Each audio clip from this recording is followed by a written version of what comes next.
तो चलिए शुरू करते हैं। आज हम अगले अध्याय में भारतीय संविधान के प्रमुख भाग के विषय में अध्ययन करेंगे। भारतीय संविधान में कुल 22 भाग हैं। तो चलिए देख लेते हैं भारतीय संविधान के भाग एवं उनसे संबंधित विषय। इसके बाद इससे बनने वाले प्रश्नों का अध्ययन करेंगे। भारतीय संविधान के भाग 1 में संघ और उसका राज्य क्षेत्र शामिल है। भाग 2 नागरिकता से संबंधित है। भाग 3 मौलिक अधिकार से संबंधित है। भाग 4 राज्य के नीति निदेशक तत्व से संबंधित है। भाग 4 का यानी 4A मौलिक कर्तव्य से संबंधित है, जिसे 42वें संविधान संशोधन 1976 द्वारा शामिल किया गया था संविधान में। ये मूल संविधान का भाग नहीं था। भाग 5 संघ से संबंधित है। भाग 6 राज्य से संबंधित है। भाग 7 निरसित कर दिया गया है। भाग 8 संघ एवं राज्य क्षेत्र से संबंधित है। भाग 9 पंचायतों से संबंधित है। भाग 9 का नगर पालिका से संबंधित है। भाग 9 का सहकारी समितियों से संबंधित है। भाग 10 अनुसूचित एवं जनजातीय क्षेत्र से संबंधित है। भाग 11 संघ एवं राज्य क्षेत्र राज्यों के बीच संबंध से संबंधित है। भाग 12 वित्त संपत्ति संविदा एवं वाद से संबंधित है। भाग 13 भारत के राज्य क्षेत्र के भीतर व्यापार वाणिज्य एवं समागम से संबंधित है। भाग 14 संघ और राज्यों के अधीन सेवाओं से संबंधित है। भाग 14 का अधिकरण से संबंधित है। भाग 15 निर्वाचन से संबंधित है। भाग 16 कुछ वर्गों के संबंध में विशेष उपबंध। भाग 17 राजभाषा से संबंधित है। भाग 18 आपात उपबंध से संबंधित है। भाग 19 प्रकीर्ण से संबंधित है। भाग 20 संविधान का संशोधन। भाग 21 अस्थायी संक्रमणकालीन और विशेष उपबंध। भाग 22 संक्षिप्त नाम प्रारंभ हिंदी में प्राधिकृत पाठ और निरसन से संबंधित है। तो चलिए संविधान के भाग से बनने वाले प्रश्नों को देख लेते हैं। भारतीय संविधान को कितने भागों में विभाजित किया गया है? भारतीय संविधान को 22 भागों में विभाजित किया गया है।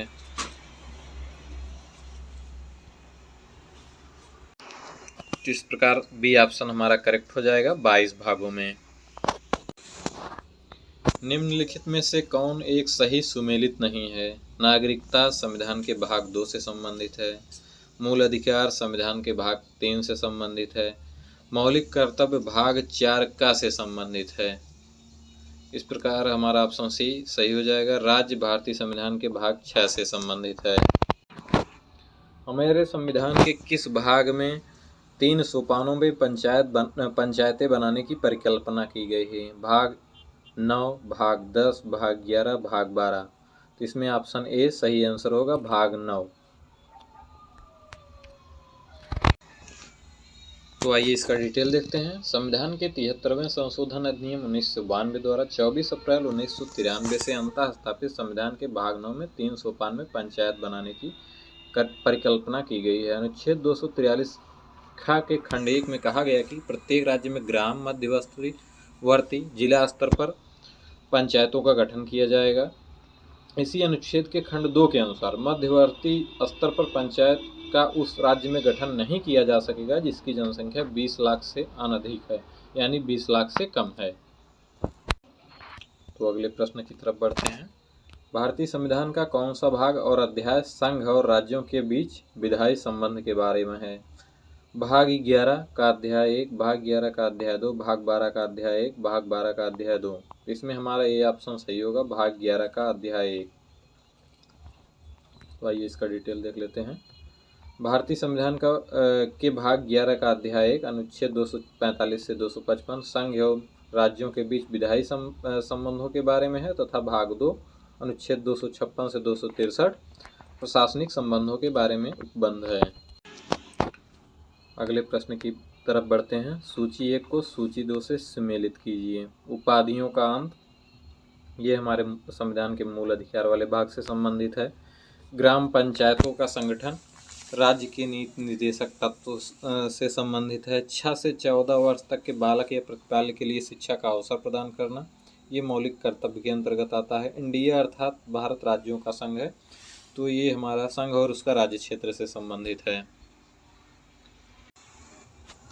अगले प्रश्न की तरफ बढ़ते हैं। निम्नलिखित में से कौन सा एक युग्म सही सुमेलित है? तो इसमें हाईलाइटेड भाग संविधान का चौथा का भाग मौलिक कर्तव्य से संबंधित है, यही हमारा सही आंसर होगा। तो इसमें ये देख लेते हैं, संविधान का दूसरा भाग नागरिकता से संबंधित है, इसमें मौलिक अधिकार दिया है, गलत होगा। संविधान का तीसरा भाग मौलिक अधिकार से संबंधित है। संविधान का पांचवा भाग संघ से संबंधित है।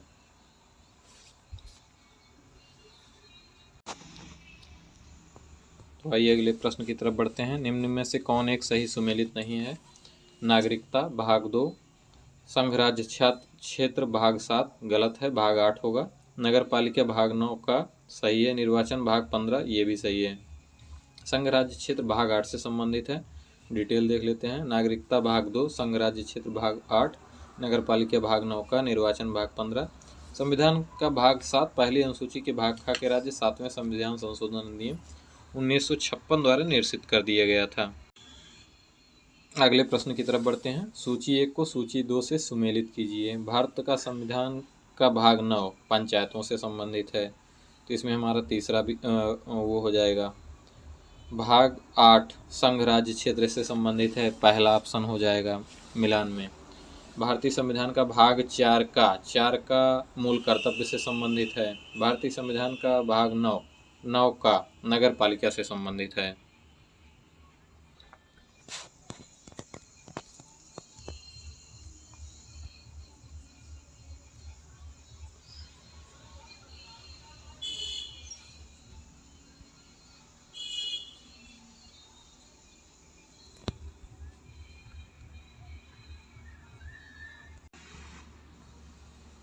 अगले प्रश्न की तरफ बढ़ते हैं। निम्नलिखित में से कौन भारतीय संविधान के अंतर्गत सही सुमेलित नहीं है? पंचायत भाग 9 बिल्कुल सही है। नगर पालिकाएं भाग 9 का बिल्कुल सही है। सहकारी समितियां भाग 9 का बिल्कुल सही है। अधिकरण भाग 10 गलत है। भाग 10 में अनुसूचित जाति एवं जनजाति क्षेत्रों के बारे में प्रावधान है। अधिकरण भाग 14 का से संबंधित है। तो आइए इसकी डिटेल में देखते हैं। 73वें संविधान संशोधन अधिनियम 1992 के द्वारा भारतीय संविधान के भाग 9 के अंतर्गत पंचायतों की व्यवस्था की गई।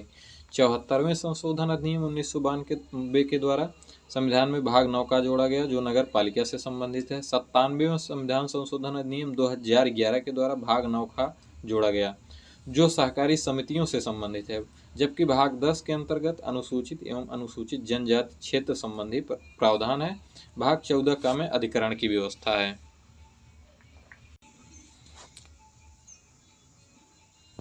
संविधान के किस भाग में पंचायती राज व्यवस्था संबंधित प्रावधान दिए गए हैं? तो पंचायती राज व्यवस्था संबंधित प्रावधान भाग 9 में दिए गए हैं। इस प्रकार ऑप्शन ए बिल्कुल राइट आंसर होगा। संविधान के कौन से भाग में पंचायती राज व्यवस्था से संबंधित प्रावधान दिया गया है? भाग 9 में पंचायती राज व्यवस्था से संबंधित प्रावधान सम्मिलित किया गया है।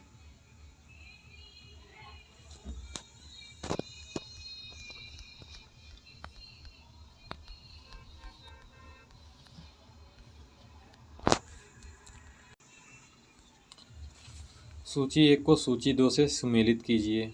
मौलिक अधिकार भाग 3 से संबंधित है, दूसरे बिंदु से मिलान होगा। मौलिक कर्तव्य भाग 4 का से संबंधित है, बिंदु 1 से मूल्यांकन होगा। संघ भाग 5 से संबंधित है, चौथे बिंदु से मूल्यांकन होगा। डी में आपात उपबंध दिया गया है। आपात उपबंध भाग 18 भारतीय संविधान से संबंधित है, तो इसमें तीसरे बिंदु से मिलान होगा। डिटेल देख लीजिए। मौलिक अधिकार भाग 3, मौलिक कर्तव्य भाग 4 का, संघ भाग 5, आपात उपबंध भाग 18। अगले प्रश्न की तरफ बढ़ते हैं। निम्नलिखित में से कौन सा एक सही सुमेलित नहीं है? मूल कर्तव्य भाग 4 का बिल्कुल सही है। राज्य भाग 6 बिल्कुल सही है। भारत का महान्यायवादी भाग 13 ये गलत है। भाग 13 केंद्र राज्य के अधीन सेवाओं से संबंधित है। संघ और राज्य के अधीन सेवाएं भाग 14। भाग 13 भारत के राज्य क्षेत्र के भीतर व्यापार, वाणिज्य एवं समागम से संबंधित है, जबकि भाग 14 संघ और राज्य के अधीन सेवाओं से संबंधित है।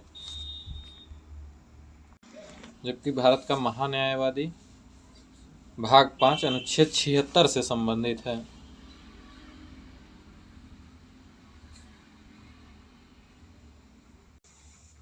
अगले प्रश्न पर ध्यान देंगे। सूची 1 को सूची 2 से सुमेलित कीजिए। भारत का संविधान का भाग 15 निर्वाचन से संबंधित है। संविधान का भाग 16 कुछ वर्गों के लिए विशेष उपबंध का प्रावधान करता है। भाग 17 राजभाषा से संबंधित है।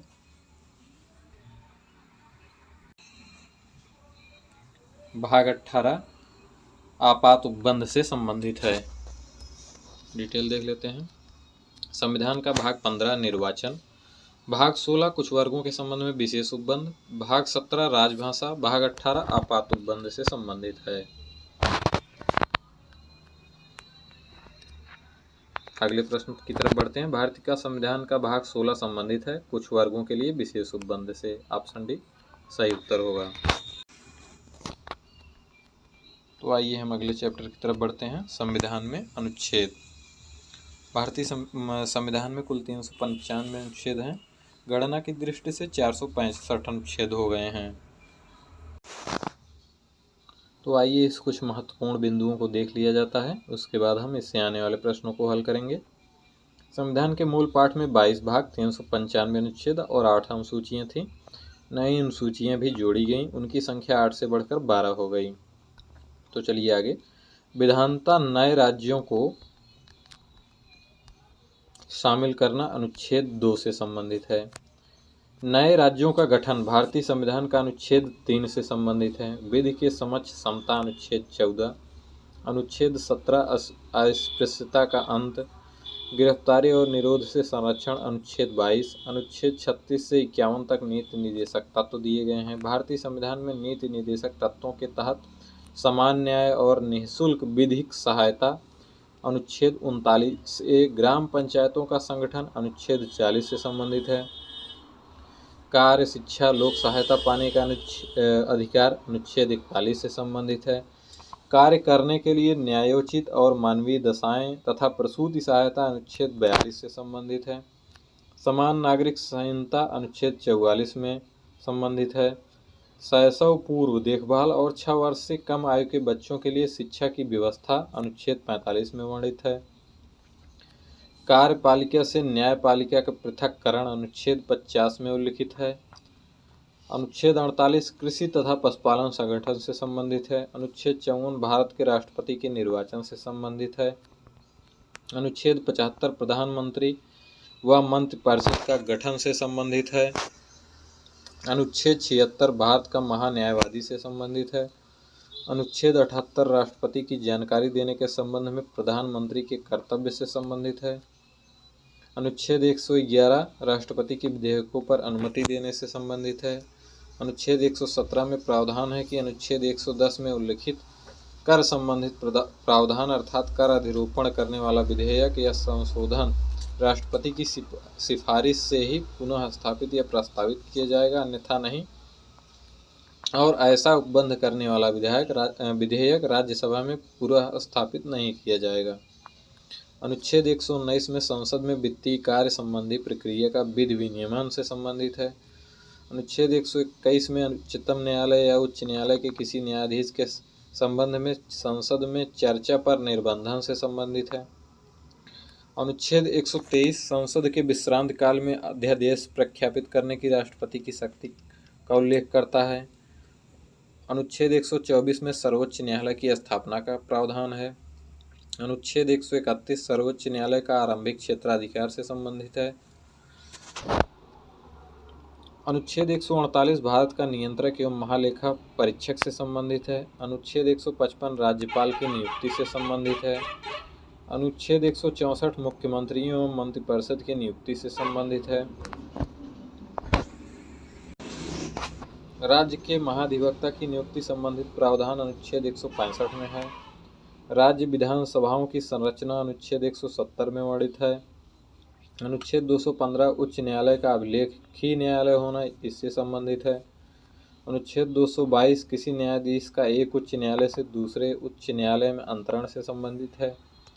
अनुच्छेद 226 विशेष रिट जारी करने की उच्च न्यायालय की शक्ति का प्रावधान करता है।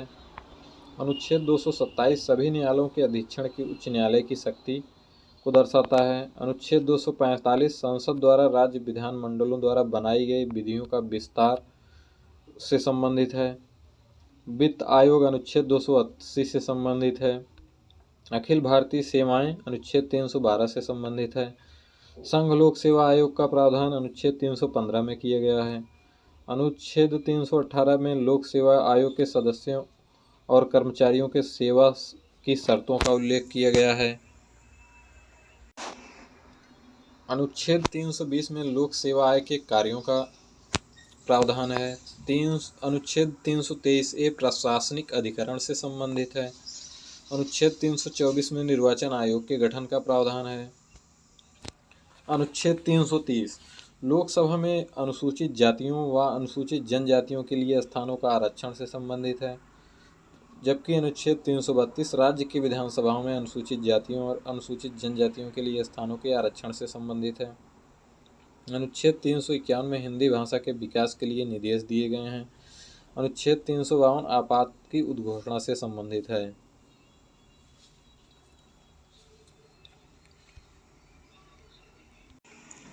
आइए एक बार पुनः देख लेते हैं प्रमुख अनुच्छेद एक नज़र में। आर्टिकल 1 संघ का नाम और राज्य क्षेत्र। अनुच्छेद 2 नए राज्यों का प्रवेश या स्थापना। अनुच्छेद 3 नए राज्यों का निर्माण तथा वर्तमान राज्यों के क्षेत्रों में सीमाओं या नामों में परिवर्तन। अनुच्छेद 5 संविधान के प्रारंभ के समय नागरिकता से संबंधित। अनुच्छेद 14 विधि के समक्ष समानता का अधिकार। अनुच्छेद 15 धर्म, मूल वंश, जाति, लिंग या जन्म स्थान के आधार पर विभेद का निषेध करता है। अनुच्छेद 16 लोक नियोजन में अवसर की समानता का प्रावधान करता है। अनुच्छेद 17 अस्पृश्यता के अंत से संबंधित है। अनुच्छेद 18 उपाधियों के अंत से संबंधित है। अनुच्छेद 19 वाक स्वातंत्र्य आदि विषयक कुछ अधिकारों का संरक्षण से संबंधित है। अनुच्छेद 20 अपराधों के लिए दोष सिद्धि के संबंध में संरक्षण से संबंधित है। अनुच्छेद 21 प्राण और दैहिक स्वतंत्रता के संरक्षण से संबंधित है। अनुच्छेद 21 का 6 वर्ष से 14 वर्ष के सभी बच्चों को निःशुल्क और अनिवार्य शिक्षा के अधिकार से संबंधित है। अनुच्छेद 22 कुछ दशाओं में गिरफ्तारी और निरोध के संरक्षण से संबंधित है। अनुच्छेद 23 मानव दुर्व्यापार एवं बलात्श्रम का प्रतिषेध करता है। अनुच्छेद 24 कारखानों आदि में बालकों के नियोजन का प्रतिषेध करता है। अनुच्छेद 25 अंतःकरण की और धर्म को अबाध रूप से मानने, आचरण एवं प्रचार करने की स्वतंत्रता से संबंधित है। आर्टिकल 29 अल्पसंख्यक वर्गों के हितों से के संरक्षण से संबंधित है। आर्टिकल 32 संवैधानिक उपचारों के अधिकार से संबंधित है। आर्टिकल 39 राज्य द्वारा अनुसरणीय कुछ नीति तत्वों का प्रावधान करता है। अनुच्छेद 39 का समान न्याय तथा निःशुल्क विधिक सहायता से संबंधित है। अनुच्छेद 40 ग्राम पंचायतों की स्थापना का प्रावधान करता है। अनुच्छेद 41 कुछ दशाओं में कार्य, शिक्षा, लोक सहायता पाने के अधिकार से संबंधित है। अनुच्छेद 43 का सहकारी समितियों का संवर्धन से संबंधित है। अनुच्छेद 44 नागरिकों के लिए एक समान नागरिक संहिता यानी यूनिफॉर्म सिविल कोड का प्रावधान करता है। अनुच्छेद 45 6 वर्ष से कम आयु के बच्चों की बाल्यावस्था की देखभाल और शिक्षा से संबंधित प्रावधान दिया गया है। अनुच्छेद 48 का पर्यावरण का संरक्षण और संवर्धन तथा वन्य जीवों की रक्षा से संबंधित है। अनुच्छेद 50 कार्यपालिका का न्यायपालिका से पृथक्करण। अनुच्छेद 51 अंतर्राष्ट्रीय शांति और सुरक्षा की अभिवृद्धि से संबंधित है। अनुच्छेद 51 का मूल कर्तव्य से संबंधित है। अनुच्छेद 52 भारत का राष्ट्रपति से संबंधित है। अनुच्छेद 55 राष्ट्रपति के निर्वाचन की पद्धति से संबंधित है। अनुच्छेद 57 राष्ट्रपति के पुनर्निर्वाचन के लिए पात्रता से संबंधित है। अनुच्छेद 58 राष्ट्रपति पद की योग्यता से संबंधित है। अनुच्छेद 7 में राष्ट्रपति द्वारा शपथ या प्रतिज्ञान का प्रावधान है। अनुच्छेद 61 राष्ट्रपति पर चलाई जाने वाली महाभियोग की प्रक्रिया का उल्लेख है।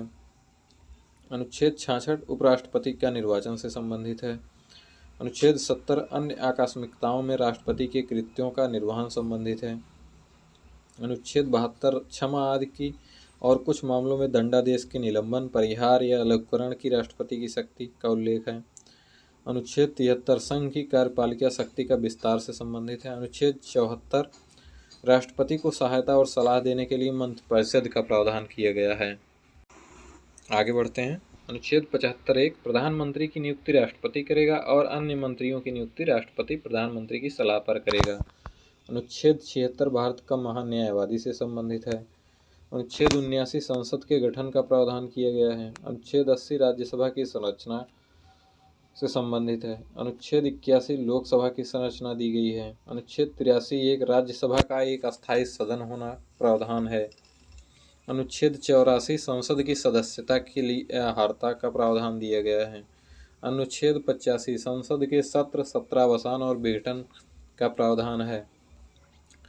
अनुच्छेद 101 लोकसभा अध्यक्ष द्वारा अपने निर्णायक मत का प्रयोग संबंधित प्रावधान है, पक्ष एवं विपक्ष के मत बराबर होने की स्थिति पे। अनुच्छेद 108 कुछ दशाओं में दोनों सदनों की संयुक्त बैठक से संबंधित है। अनुच्छेद 109 धन विधेयक के संबंध में विशेष प्रक्रिया। अनुच्छेद 110 धन विधेयक की परिभाषा दी गई है। अनुच्छेद 112 वार्षिक वित्तीय विवरण, जिसे बजट कहा जाता है, का प्रावधान हुआ है। अनुच्छेद 117 वित्त विधेयकों के बारे में विशेष उपबंध दिया गया है। अनुच्छेद 122 न्यायालयों द्वारा संसद की कार्यवाहियों की जांच न किया जाना से संबंधित है।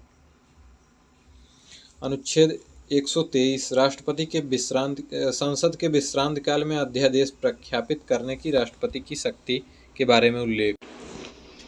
आगे बढ़ते हैं। अनुच्छेद 124 उच्चतम न्यायालय की स्थापना और गठन से संबंधित है। अनुच्छेद 129 उच्चतम न्यायालय का अभिलेख न्यायालय होना इससे संबंधित है। अनुच्छेद 137 उच्चतम न्यायालय की पुनर्विलोकन रिव्यू की शक्ति से संबंधित है। अनुच्छेद 143 उच्चतम न्यायालय से परामर्श करने की राष्ट्रपति की शक्ति से संबंधित है। अनुच्छेद 148 भारत का नियंत्रक एवं महालेखा परीक्षक से संबंधित है। अनुच्छेद 155 राज्यपाल की नियुक्ति से संबंधित है। अनुच्छेद 161 क्षमा आदि की और कुछ मामलों में दंडादेश के निलंबन, परिहार या लघुकरण की राज्यपाल की शक्ति से संबंधित है। अनुच्छेद 162 राज्य की कार्यपालिका शक्ति का विस्तार दिया गया है।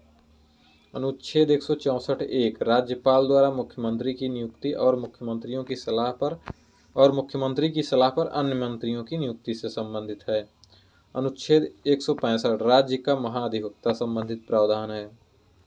अनुच्छेद 169 राज्यों में विधान परिषदों का उत्साधन या सृजन से संबंधित है।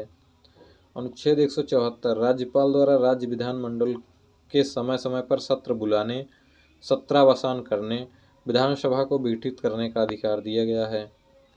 अनुच्छेद 200 राज्यपाल द्वारा विधेयकों पर अनुमति देना या अनुमति रोक लेना या राष्ट्रपति के विचारार्थ आरक्षित कर लेना से संबंधित है। अनुच्छेद 201 राष्ट्रपति के विचारार्थ आरक्षित विधेयक से संबंधित है। अनुच्छेद 213 विधानमंडल के विश्रांति काल में राज्यपाल की अध्यादेश जारी करने की शक्ति का प्रावधान करता है। अनुच्छेद 214 में राज्यों के लिए उच्च न्यायालय का उल्लेख है। अनुच्छेद 215 उच्च न्यायालय का अभिलेख न्यायालय होना संबंधित है। अनुच्छेद 216 उच्च न्यायालयों के गठन से संबंधित है। अनुच्छेद 217 उच्च न्यायालय के न्यायाधीश की नियुक्ति और उसके पद की शर्तें के बारे में उल्लेख करता है। अनुच्छेद 219 उच्च न्यायालय के न्यायाधीशों द्वारा शपथ या प्रतिज्ञान का उल्लेख करता है। अनुच्छेद 226 उच्च न्यायालय की कुछ रिटें निकालने की शक्ति प्रदान करता है। अनुच्छेद 231 दो या अधिक राज्यों के लिए एक ही उच्च न्यायालय की स्थापना का प्रावधान करता है। अनुच्छेद 233 जिला न्यायाधीशों की नियुक्ति का प्रावधान करता है। अनुच्छेद 239 संघ राज्य क्षेत्रों के प्रशासन से संबंधित है। आगे बढ़ते हैं। अनुच्छेद 239 का दिल्ली के संबंध में विशेष उपबंध से संबंधित है। अनुच्छेद 241 संघ राज्य क्षेत्रों के लिए उच्च न्यायालय का प्रावधान करता है। अनुच्छेद 243 का ग्राम सभा से संबंधित है। 243 का पंचायतों के संगठन से संबंधित है। अनुच्छेद 243 ग पंचायतों की संरचना से संबंधित है। अनुच्छेद 243 ग पंचायतों में स्थानों के आरक्षण से संबंधित है। अनुच्छेद 243 झ पंचायतों के वित्तीय मामलों पर सिफारिश करने के लिए राज्यों द्वारा वित्त आयोग गठित करने का प्रावधान करता है। अनुच्छेद 243 टा में पंचायतों के निर्वाचन संबंधित प्रावधान दिया गया है। अनुच्छेद 243 था नगर पालिकाओं का गठन संबंधित प्रावधान है। अनुच्छेद 243 या का नगर पालिका के लिए निर्वाचन। अनुच्छेद 243 यह जिला योजना के लिए समिति। अनुच्छेद 243 यह सहकारी समितियों का निगमन से संबंधित प्रावधान करता है। अनुच्छेद 249 राज्य सूची के विषय के संबंध में राष्ट्रीय हित में विधि बनाने की संसद की शक्ति का प्रावधान दिया गया है।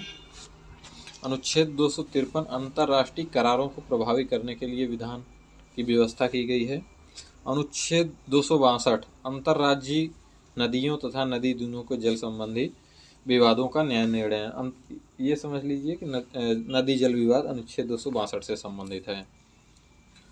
अनुच्छेद 263 अंतर्राज्यीय परिषद के संबंध में बंद किया गया है। अनुच्छेद 266 भारत और राज्यों की संचित निधियों और लोक लेखे के बारे में प्रावधान दिया गया है। अनुच्छेद 267 भारत की आकस्मिकता निधि से संबंधित है।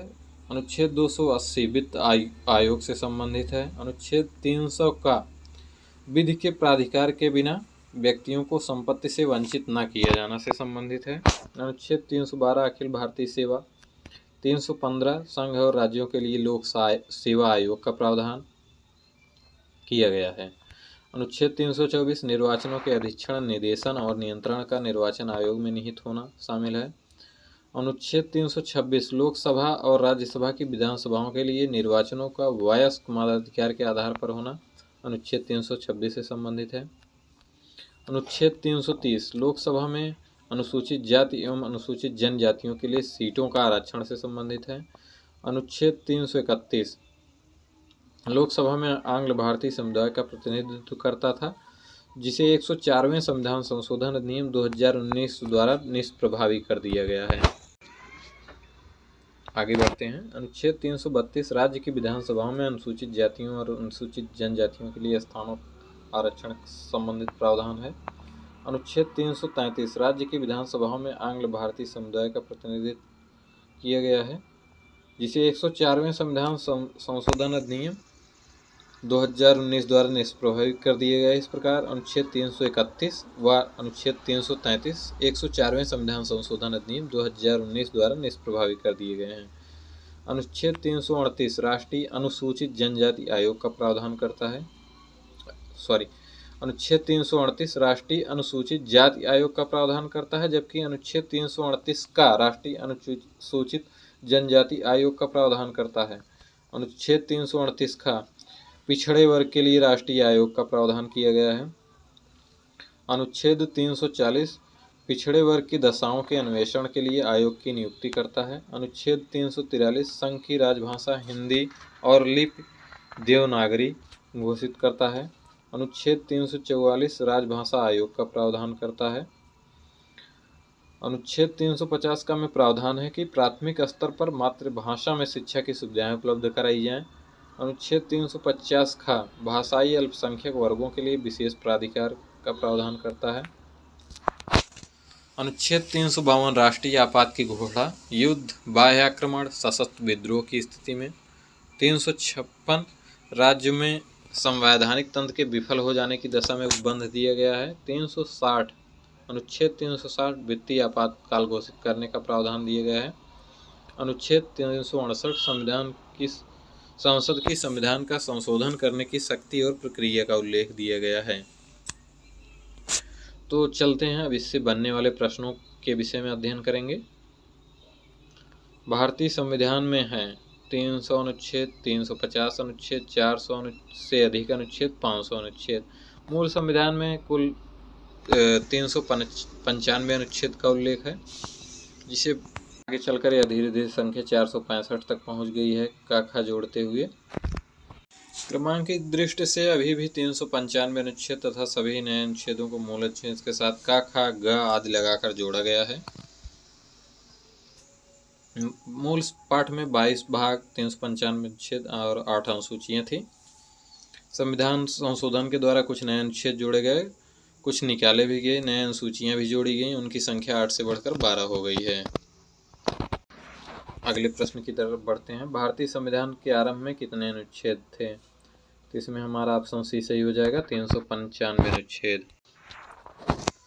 वर्तमान में भारतीय संविधान में गणना की दृष्टि से कुल कितने अनुच्छेद और अनुसूचियां हैं? तो इसमें हमारा ऑप्शन बी सही होगा, 395 अनुच्छेद और 12 अनुसूचियां, क्योंकि जो भी अनुच्छेद जोड़े गए हैं वो काखा के द्वारा जोड़े गए हैं। तो इस वस्तु हमारा ऑप्शन बी सही होगा, 395 अनुच्छेद और 12 अनुसूचियाँ। वर्तमान में मूल संविधान में 8 ही अनुसूचियाँ थी। अगले प्रश्न की तरफ बढ़ते हैं। मूल भारतीय संविधान में कितने भाग, अनुच्छेद और अनुसूची थी? मूल भारतीय संविधान में 22 भाग 395 अनुच्छेद और 8 अनुसूचियाँ शामिल थी। हमारा ए ऑप्शन सही उत्तर होगा। अगला प्रश्न देखते हैं। भारतीय संविधान में शामिल है। भारतीय संविधान में 395 अनुच्छेद, 22 भाग और 12 सूचियाँ सम्मिलित हैं। भारतीय संविधान में वर्तमान समय में 395 अनुच्छेद, 22 भाग तथा 12 सूचियाँ सम्मिलित हैं, जबकि मूल संविधान में 395 अनुच्छेद, 22 भाग एवं 8 अनुसूचियाँ शामिल थी। सूची 1 का सूची 2 से मिलान कीजिए। नए राज्यों का गठन। नए राज्यों का गठन भारतीय संविधान के अनुच्छेद 3 से संबंधित है। नागरिकता। नागरिकता भारतीय संविधान के भाग 2 से संबंधित है। मौलिक अधिकार। मौलिक अधिकार भारतीय संविधान के भाग 3 से संबंधित है। प्रशासनिक अधिकरण की स्थापना भारतीय संविधान के अनुच्छेद 323A से संबंधित है। अगले प्रश्न की तरफ बढ़ते हैं। राष्ट्रपति की सिफारिश के बगैर कोई विधेयक जो कर लगाता है विधायिका में नहीं रखा जा सकता। यह प्रावधान भारतीय संविधान के किस अनुच्छेद के अंतर्गत आता है? यह प्रावधान भारतीय संविधान के अनुच्छेद 117 से संबंधित है। आइए डिटेल देखते हैं। आर्टिकल 117 में प्रावधान है कि अनुच्छेद 110 से संबंधित अर्थात कर अधिरोपण करने वाला विधेयक या संशोधन राष्ट्रपति की सिफारिश से पुनः स्थापित या प्रस्तावित किया जाएगा, अन्यथा नहीं। ऐसा उपबंध करने वाला विधेयक राज्यसभा में पुनः स्थापित नहीं किया जा सकता। अगले प्रश्न की तरफ बढ़ते हैं। वित्त विधेयकों के बारे में विशेष उपबंध किस अनुच्छेद से संबंधित है? तो इसमें हमारा सही उत्तर होगा अनुच्छेद 117, ऑप्शन ए सही उत्तर होगा। डिटेल देख लेते हैं। अनुच्छेद 117 में वित्त विधेयक का प्रावधान है। 119 में संसद के वित्तीय कार्य संबंधित प्रक्रिया का वित्त द्वारा विनियमन से संबंधित है। अनुच्छेद 121 में उच्चतम न्यायालय या उच्च न्यायालय के किसी न्यायाधीश द्वारा कर्तव्यों के निर्वहन में किए गए किसी आचरण के संबंध में संसद में चर्चा पर निर्बंधन का प्रावधान है। अनुच्छेद 123 में संसद के विश्रांत काल में अध्यादेश जारी करने की राष्ट्रपति की शक्ति का उल्लेख है। अगले प्रश्न की तरफ बढ़ते हैं। भारतीय संविधान के किस अनुच्छेद के अंतर्गत अखिल भारतीय सेवाओं का प्रावधान किया गया है? तो इसमें हमारा सी ऑप्शन राइट होगा, अनुच्छेद 312।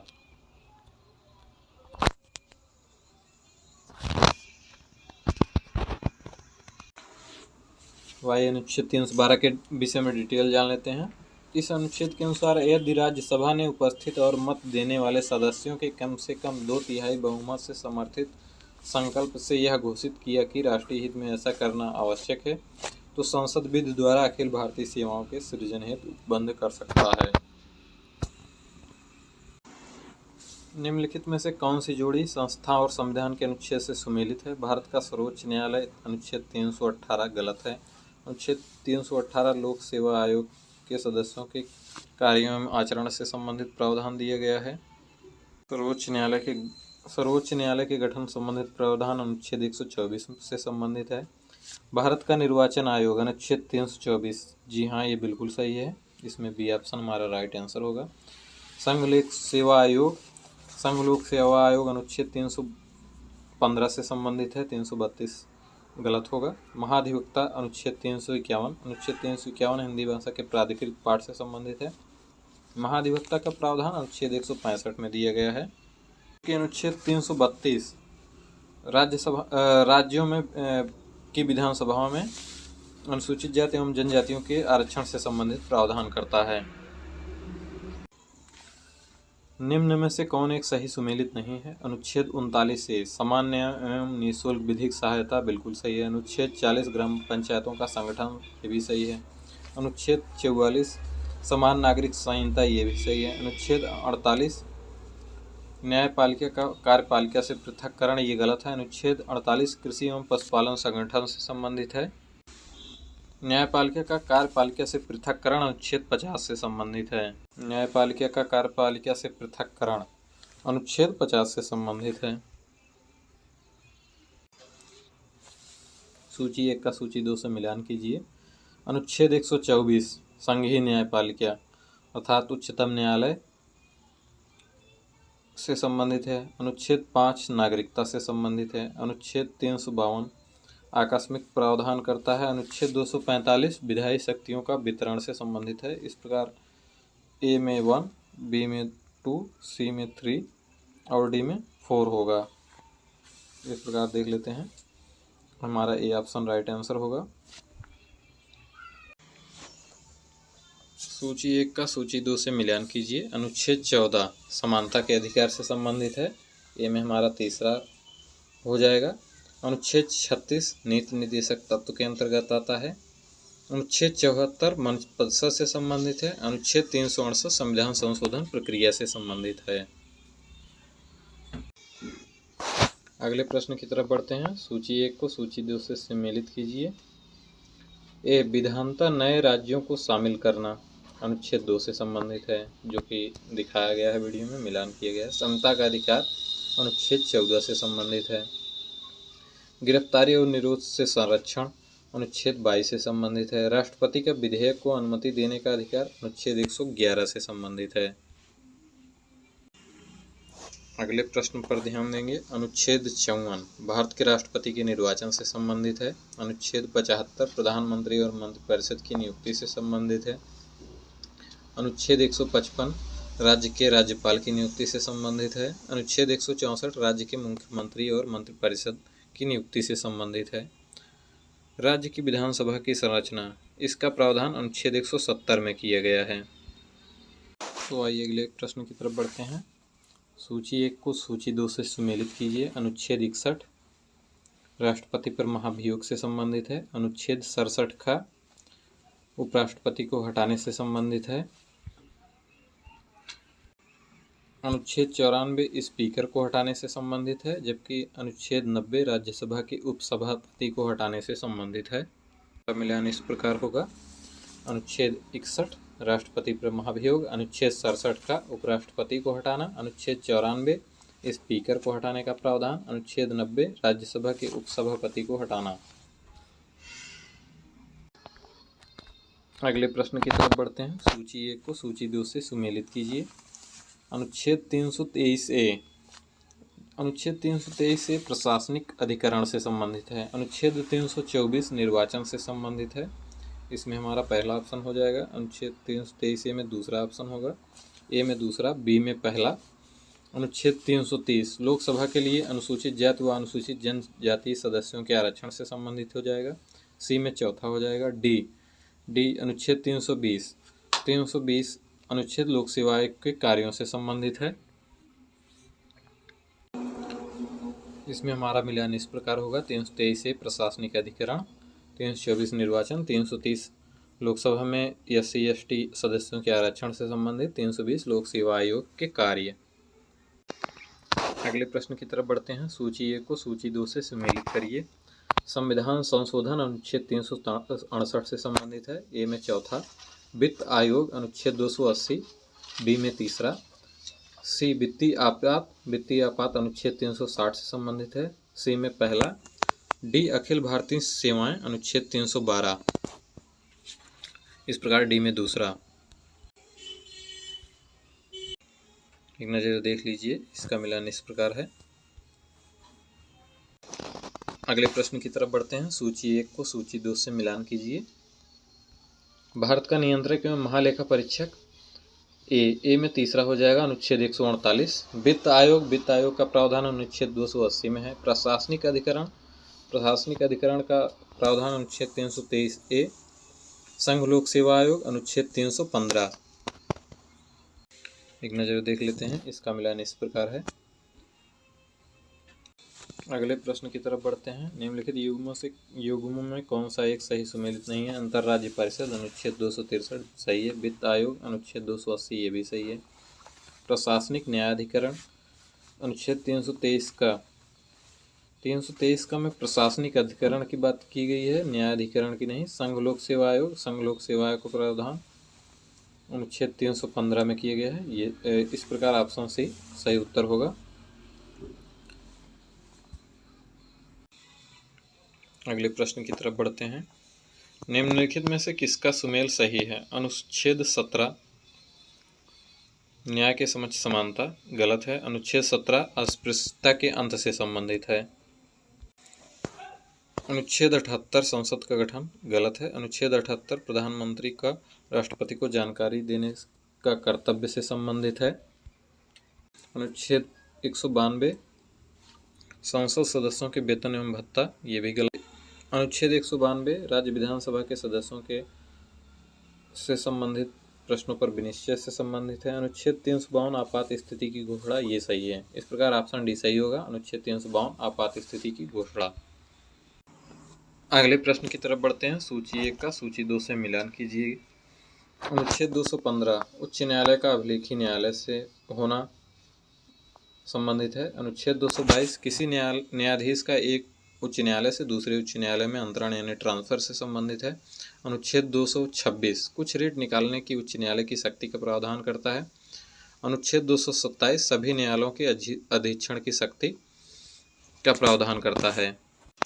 अगले प्रश्न की तरफ बढ़ते हैं। भारतीय संविधान के किस अनुच्छेद में केंद्र शासित प्रदेशों के लिए उच्च न्यायालय का प्रावधान है? अनुच्छेद 241 में केंद्र शासित प्रदेशों के लिए उच्च न्यायालय का प्रावधान है। आइए इसका डिटेल देख लेते हैं। भारतीय संविधान में भाग 8 में संघ राज्य क्षेत्रों के बारे में निम्नलिखित उपबंध है। अनुच्छेद 239 संघ राज्य क्षेत्रों के प्रशासन से संबंधित है। अनुच्छेद 240 कुछ संघ राज्य क्षेत्रों के लिए विनियम बनाने की राष्ट्रपति की शक्ति का प्रावधान करता है। अनुच्छेद 241 संघ राज्य क्षेत्रों के लिए उच्च न्यायालय का प्रावधान करता है। अनुच्छेद 242 निरसित कर दिया गया है। अगले प्रश्न की तरफ देखते हैं। सूची 1 का सूची 2 से मिलान कीजिए। अनुच्छेद 76 भारत का महान्यायवादी से संबंधित है। अनुच्छेद 148 भारत का नियंत्रक एवं महालेखा परीक्षक से संबंधित है। अनुच्छेद 75(1) केंद्रीय मंत्रियों की नियुक्ति का प्रावधान करता है। अनुच्छेद 131 सर्वोच्च न्यायालय के क्षेत्राधिकार का प्रावधान करता है।